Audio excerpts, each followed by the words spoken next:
salamat sa mapagpalayang pagmamahal. Welcome to our 365 daily devotion. Ako po si Alexander Gomez from March 3. At ang topic po sa lakay na ngayon ay bakit na dapat mag-fasting regularly. Ngayon po ang ating pag-aaralan ay tungkol sa Nehemiah chapter 1 verse 4. At gusto po natin ang ating pusong isip sa mga nagsalita ng Diyos. Kaya sabi dito na, when I heard these things, I sat down and wept. For some days, I mourned and fasted and prayed before the God of heaven. O sa tagal, nang marinig ko ang mga salitang ito, ako'y umupo, umiyak at tumangis ng ilang araw, at ako'y nagpatuloy sa pag-aaliro at panalangin sa harapan ng Diyos ng langit.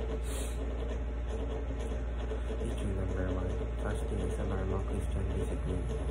Bilang mga tagasunod ni Cristo, natural na at karaniwan ang pag-aaliro sa buhay pananampalataya. Hindi ito kakaiba kundi bahagi ng ating spiritual na paglalakad.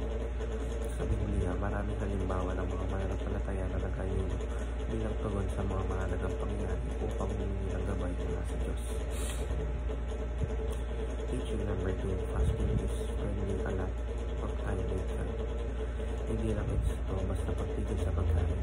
Ang tunay na pag-aaliro ay sinasamahan ng taimtim sa panalangin at pagbubulay-bulay sa salita ng Diyos at tahimik na pakikipag-iing sa Kanya.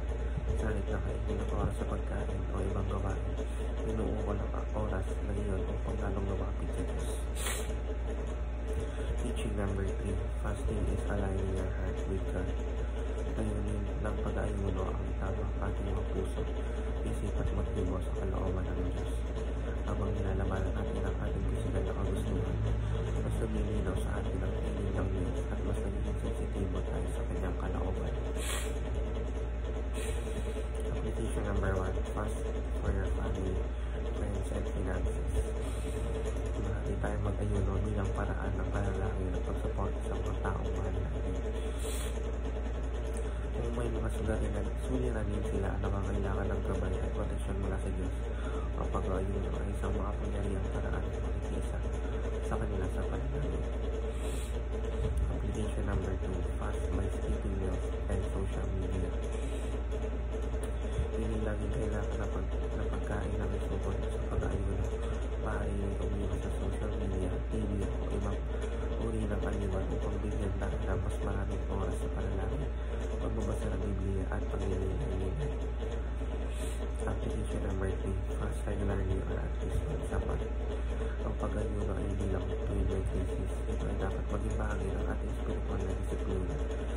Sarili na ng pag-ayuno, mas pinapadali natin ang ating ugnayan sa Diyos at mas pinapadali sa ating spiritual na buhay. Yun lamang po ang aking devotions. Maraming salamat.